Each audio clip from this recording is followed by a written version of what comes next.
Hello, and welcome to Chabot News for November 21st, 2024. My name is Evan Netto, and today we'll be covering black holes, a San Francisco museum temporarily closing, and a Missouri police shooting. In entertainment news, Diana Cabrera will tell you about Disneyland's newest attraction. And finally, in sports news, Julian Ramirez has the latest updates about the recent boxing match between Jake Paul and Mike Tyson. All that and more coming up in today's edition of Chabot News.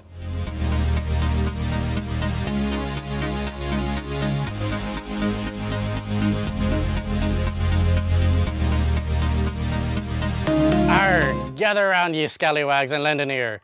This here video will be proudly sponsored by none other than Straw Hat Pizza, docked at 1653 Industrial Parkway West in the Port of Hayward. Aye, Chabot College students and staff, you can claim a hearty 30% discount on your orders. Aye, a treasure indeed. Now don't ye dare miss the $8.99 lunch buffet served Monday through Friday from 11 bells till 2, or swing by for happy hour from 4 to 7, where you can feast your eyes on live pay-per-view events. Aye. And for all ye football lovers, during every game, the first pint be only a single gold coin with the purchase of any medium or larger pizza. Aye, only $1, mateys. Want more tales of this fine establishment? Call 510-265-0111 or set your course for strawhatpizza.com/Hayward. A big thank you to Straw Hat Pizza for supporting this Chabot College Student TV and making this fine bit of programming possible. Yarg! New data from NASA is shedding light on the evolution of black holes in space. This is an artist's concept of a rapidly feeding black hole at the center of a dwarf galaxy in the early universe. Using data from the James Webb Space Telescope and the Chandra X-ray Observatory, a team of astronomers discovered this low-mass supermassive black hole. This is 1.5 billion years after the Big Bang. Researchers say the black hole is pulling in matter at a phenomenal rate, over 40 times the theoretical limit. The current theory suggests they emerge from the death of the universe's first stars or the direct collapse of gas clouds. Until now, such theories had never been observed. Scientists say the discoveries may hold important clues to supermassive black holes in general. Mike Bucci was supposed to be practicing for a run at his dream job, mayor of Newark, the East Bay city he's called home for almost his entire life. Instead, Bucci, who is 47, is packing boxes. Unable to buy a house in his hometown and weary of spending money on rent, he resigned from his longtime post on Newark's city council this past summer. His next stop is Ventura County, where Bucci plans to move to a family-owned, two-bedroom condominium with his wife and daughter. Stories like Bucci's are increasingly common among Bay Area politicians. What makes their plight different from the numerous other residents forced to find housing elsewhere is the fact that, as local elected officials, they are often the policymakers trying to ensure that their communities have enough housing. The big question now is what departures like Bucci's mean for local governments. The more housing advocates who are priced out of public office, the worse the Bay Area's affordability crisis might become. Chabot College held its annual Dia de los Muertos celebration on October 28th ahead of Halloween. The event centered around a series of altars set up around campus and began with a celebration in the 700 Buildings Event Center. To find out more about this event, I went out to cover it. Chabot's annual Dia de los Muertos altar walk was held on October 28th. The event started off in the 700 Buildings Event Center, where students were provided with the food and beverages, along with the musical atmosphere. To get a little more insight about the event, I spoke with one of its organizers. For the past 6 or 7 years, Chabot College has celebrated the Dia de los Muertos altar walk as a community event. And there's many organizations on campus that participating in putting an altar or an offering table to recognize the Day of the Dead, which is on November 1st and November 2nd, celebrated in Mexico and many other Latin American countries. After a while, the students left to go view some of the altars set up around campus. They were provided with maps and then slowly trickled back outside. Most of the altars were located in the 700 building, specifically on the second floor. I spoke to Celia Rodriguez, one of the people who helped set one of them up, and who was viewing the altars at the same time as me. Yeah, so I just wanted to create something that we were able to celebrate our loved ones, and we opened it for the community as well. So we were able to add, like cempasúchil, the fresh flower, and then also the pictures of our loved ones, parents, grandparents, even our pets. We added water, salt, so all the elements that kind of bring the altar together. And then we also have a little pet on the bottom. So I guess the story for me is just that, I wanted to celebrate my parents and my grandparents. And my mom used to tell me a story that, Day of the Dead is when our loved ones come and visit us. And we just want to make sure that we put everything that they like. Other places, such as El Centro and the library, also had altars of their own. The Spanish classroom in the 300 building was said to have one as well, but none could be found. I'm Evan Neto, reporting for Chabot TV. Thanks, Me. Some of the altars are still set up in case you missed the event and still want to see them. A mother and an infant died in an officer-involved shooting at an Independence, Missouri apartment. There are a lot of unanswered questions in last week's incident, including what led up to the shooting and how the pair died. But police say the baby's father had a knife. Andy Alcock reports. She hit me in my forehead. I got a big old bruise right there. Got knocked out. Talisa Coombs tells us at the request of Child Protective Services, she went to check on her infant granddaughter Destiny Thursday afternoon. After she said the baby's mother Maria hit her, she called 911, told police she wanted to press charges, and then was taken away in an ambulance. I told the police officers that they had a baby upstairs in the apartment. The assistant complex manager, Gavin Delaney, tells us when no one answered the door, he managed to get the baby's father to let officers into the apartment. He said the officers tried to get him to take the baby from Maria, but he wasn't able to do it. I was in the living room and the officer came out and said, we've got it handled from here. I was good to head out. Talisa tells us she was trying to get temporary custody of Destiny because both her son and the mother Maria had mental health issues. She told us Maria was found in the woods with a baby a couple weeks ago. This is the first time I ever lost a grandchild. And it hurts. It hurts like crazy.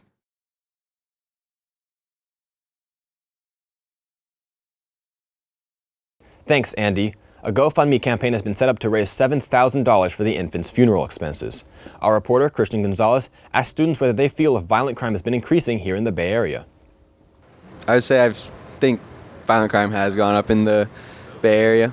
Crime has increased in the Bay Area. You see worldwide there are much more accounts of news about sadly school shootings and sadly deaths that have occurred due to violent crime. There's been a lot more break-ins and a lot more has been criminals are able to get away with more simply because police aren't able to pursue them or arrest them. Thanks, Christian.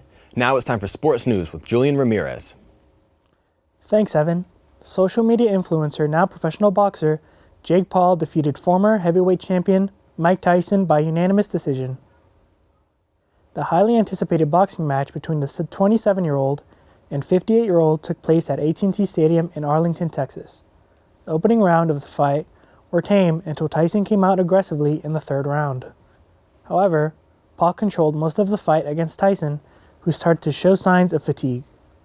Paul's victory brings him to 11-1 in his professional career, including 7 knockouts. The Paul and Tyson boxing match was live-streamed on Netflix. Thousands of viewers reported that the live stream crashed and caused delays while watching the historic fight. So far, Netflix has not responded to the backlash. Chabot football emerged victorious in their final home game of the season against the Los Medanos College Mustangs over the weekend. Quarterback Cooper Matthews led the Gladiators to a 35-7 triumph over Los Medanos. Chabot had all the offensive momentum, holding the Mustangs scoreless until the fourth quarter. Receivers Malachi Matthews, Jameer Khalil, and Damon Duran added to their season totals with a touchdown reception each. Defense played a major role in the scoring too, as both Henry Poole and Malachi Salazar came away with stunning interceptions that bolstered the Gladiators' lead. Poole ran for over 90 yards on his return. The Glads were originally scheduled to play against the Yuba College 49ers in this game, but the remainder of Yuba's season has been canceled following the resignation of their head coach. Chabot will play their last game of the regular season this Saturday, November 23rd, against the De Anza College Mountain Lions at 1 p.m. in Cupertino. Los Angeles Dodgers World Series MVP Freddie Freeman was immortalized with a mural.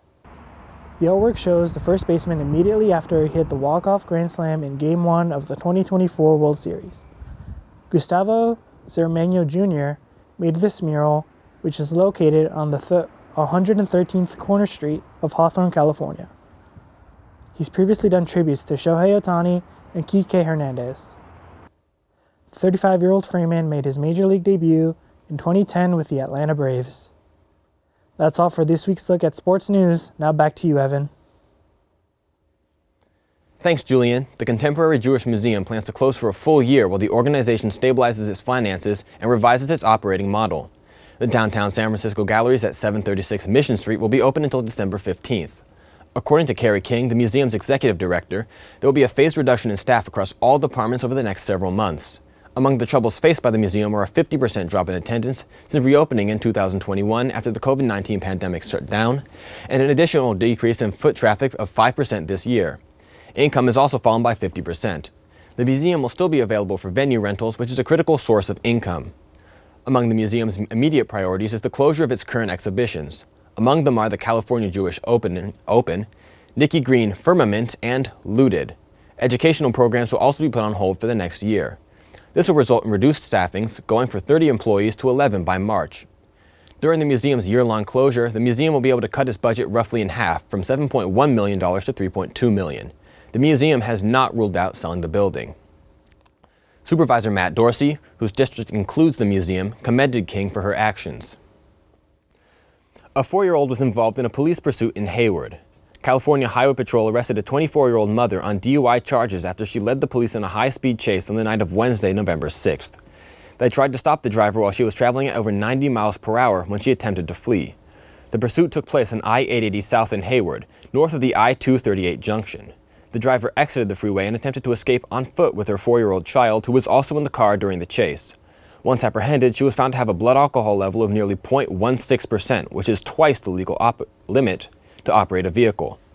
Police say this was not the woman's first offense. She was arrested for another DUI back in September. A 25-year-old male passenger was also arrested and charged with illegal possession of a firearm. In a social media post following the arrest, police assured the public that both suspects were apprehended safely, and the child, was unharmed. And now it's time for this week's Top 5 with Greg Driscoll. In at number 5, Space Jam. This classic portrayed just how fun movies can be when Bugs Bunny and the gang team up with Michael Jordan to save Toontown from an egomaniacal alien from Moron Mountain that steals the talent of the best players in the NBA and formed the Monstars. But in the end, MJ puts it all on the line to save the day. Simply excellent. In at number 4, Hoosiers. This movie shows even the little guys can succeed and beat the odds, as Norman Dale, played by Gene Hackman, takes on the role of head coach at a small town school in Hickory, Indiana. This movie is full of twists and turns as Coach takes his small town team of 7 ball players to the state championships in Indianapolis, Indiana in 1954, defy the odds, and win. Awesome. In at number 3, The Karate Kid. In this movie, Daniel LaRusso, a small town kid from New Jersey, moves with his mother to California and gets invited to an end of the summer beach party. And all hell breaks loose as he meets Johnny Lawrence, the king of karate. Daniel gets in a fight with Johnny and loses badly, then gains his revenge in a comeback as he meets Mr. Miyagi, who trains Daniel the proper ways of karate. This movie is also full of twists and turns. So in the end, Daniel fights Johnny at the karate tournament and takes his pride back as Johnny constantly beat him up through the movie. Then with one swift kick, Daniel becomes champion. This is one of my favorite movies because the underdog won. In at number 2, Invincible, based on the true story of a 30-year-old Philadelphia part-time teacher / bartender. Vince Papale listens to his friends and attends a tryout for the Philadelphia Eagles. He learns his ways on the team during this time of no jobs and sadness in 1976.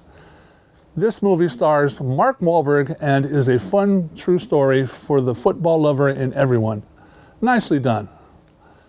And my number 1 sports movie is the one and only Rudy. This movie shows how a kid from the suburbs of Chicago can defy all odds and attend and play football at the prestigious University of Notre Dame. I can relate to this movie because Rudy was always told no in everything he would try to accomplish, and he would always fail. Until one day, when he was reading his mail, sitting on a park bench, his whole life changed. So make your cup of hot cocoa and check out this film. You'll be glad you did. I'm Greg Driscoll, and this is my top 5. Thanks, Greg. Thanksgiving is fast approaching, and the U.S. Department of Agriculture is sending out its yearly food safety reminders. The USDA is encouraging both inexperienced cooks and experts to practice food safety this holiday season. When you're shopping for your turkey, the USDA recommends picking it up at the end of your shopping trip to keep it cold for as long as possible. It also says to make sure the packaging isn't torn to prevent the spread of bacteria. If you're planning on cooking a turkey, remember, it can be safely thawed in either a refrigerator or cold water. When serving food to groups, remember the 2-hour rule. Perishable food items should not be left out for more than 2 hours.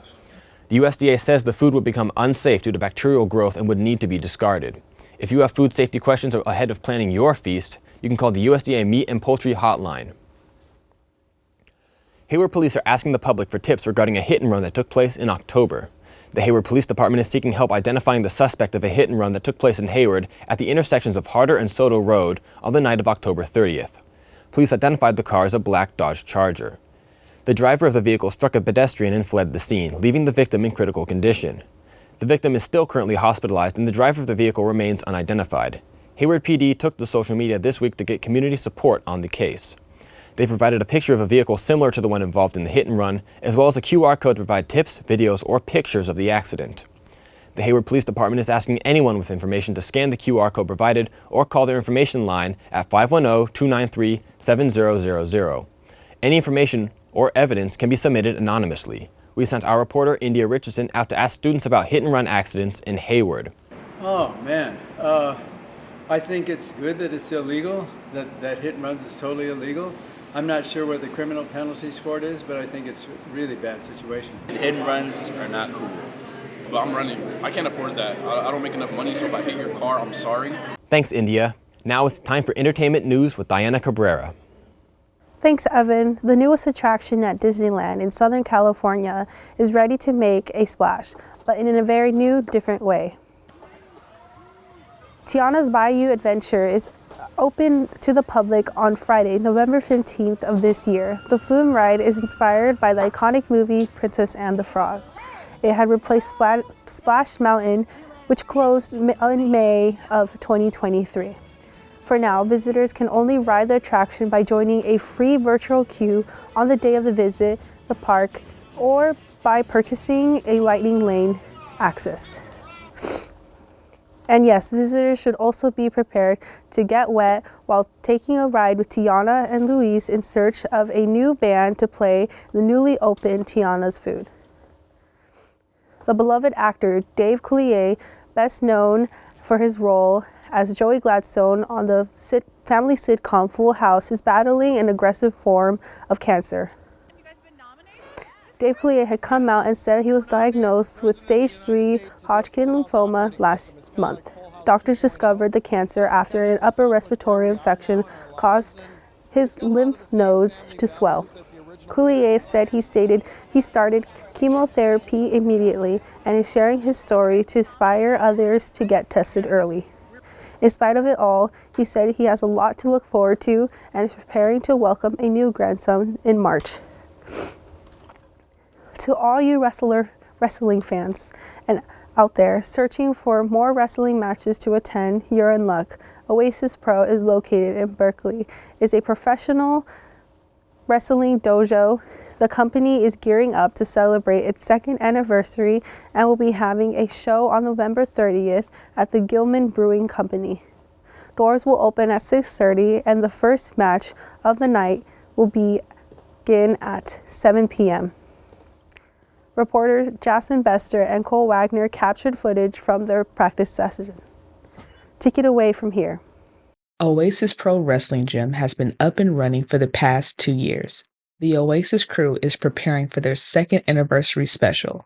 Second anniversary show, yes, I'm excited for it. I've been with Oasis since the beginning. I was in one of their first shows, which was Big Toko's Kickback. It was the first one. I'm excited for year two. I'm excited for year two. One, because I know it's going to be a good show. And I know everyone's going to give it their all because of it being an anniversary. It's a big one. The showcase will have a total of 6 matches. The wrestlers practice for hours to keep their bodies in shape and to stay ready to go up against their next opponent. I interviewed more of the Oasis crew. Here's what they had to say. Physical conditioning for wrestling is a must. You cannot perform well in the ring if your physical condition is not tip-top. You need to be 100% in everything you do, and the only way to get there is through physical conditioning. If you don't do the activation stretches, you risk hurting yourself. You want to warm yourself up before you start doing the strenuous stuff that we do. You want to really build up your cardio. Like that is the most essential thing, is cardio. If it's your dream to do wrestling, this is a good place to do it. And I would say, if you really have in your heart to do it, you should definitely try it. Oasis is home to some of the greats, such as coaches Yosefa Parisi and Journey Fatu. Journey Fatu is the son of wrestling legend the Tonga Kid, who is the youngest athlete ever to compete at Madison Square Garden. They are all a part of the Samoan dynasty. Members of their family include Rikishi, Roman Reigns, and Dwayne "The Rock" Johnson. Oasis Pro continues to birth legends, considering the fact that Journey's brother, Jacob Fatu, recently signed to WWE. I'm Jasmine Bester, reporting for Chabot TV. Thanks, Jasmine and Cole. Congratulations are in order to Oasis Pro coaches Alpha Zoe and Journey Fatu for making the Pro Wrestling Insiders 2024 Top 500 list. You can catch Oasis Pro live on Berkeley Community Media or on Channel 28. If you want to train or become a wrestler, Oasis Pro is currently accepting new students. Anyone who loves body slams are welcome. And that's all for entertainment news. No, it's not. Sorry, we had to take this over. What's going on, ladies and gentlemen? The X Factor Sancho Demira, the Black Panther Beatrice Domino, collectively known as the Melanin Mafia. Saturday, November 30th, Oasis Pro's 2-year anniversary is going to be celebrated by the Mafia because we're going to beat down the ugly dojo. If you think the dojo's going to beat us, not only are you crazy, you must be stupid. Back to you, Evan. Thanks, everyone. Think you've got talent? If so, then keep watching. Our reporter Alan Sampson got to attend and cover Straw Hat Pizza's latest talent show event. Take it away, Alan. In Hayward, California, Straw Hat Pizza on Industrial is quickly gaining a reputation as a community hub, hosting a range of events that bring together family, friends, and food lovers alike. Straw Hat has always been more than just a place to come and grab a slice of pizza. Our goal is to be a gathering place for the community and also a place where people can come and have the greatest time of their lives. With live nights, mic nights, talent shows, book club meetings, and a place to watch all the sports channels. They offer something unique to its local community, blending entertainment and family-friendly dining in a relaxed setting. It's about creating memorable experiences. Our events are our way of saying thank you to the community. We have Monday through Friday. We've got a great lunch buffet from 11 a.m. to 2 p.m. And we have happy hour from 4 to 7. We also have wine Wednesdays at the very last Wednesdays of the month from 6 to 8 p.m. By continually evolving and responding to community interests, Straw Hat Pizza in Hayward remains a beloved neighborhood cornerstone. For more information on upcoming events, follow them on Instagram at Straw Hat Hayward. Visit their website at strawhatpizza.com/Hayward or order your party packages at strawhathayward@gmail.com. I am Alan Sampson, reporting for Chabot TV. Thanks, Alan. That seemed pretty fun. For more information about how to sign up, go to Straw Hat Pizza Hayward or contact Eddie Hazard Jr. An Illinois woman is $1 million richer after she cashed in a lottery ticket that she forgot she bought. The woman was shopping at a supermarket in Elmhurst last month. She decided at the last minute to buy a Lucky Day Lotto ticket. That's a daily game played in Illinois. The drawing was on October 20th, and the woman never checked her ticket. But a couple days later, she found the ticket in her purse and checked an app to see if she had won anything. Much to her surprise and delight, the woman found out that she'd won $1 million. She says she hopes to use her winnings to travel more. That's all for Chabot News this week. Thanks to all the students and staff in the Mass Communications Department here at Chabot College for making this production possible. You can watch us anytime online at youtube.com/ChabotTV. Stay tuned to KCTH Channel 27 on Comcast for more Chabot TV.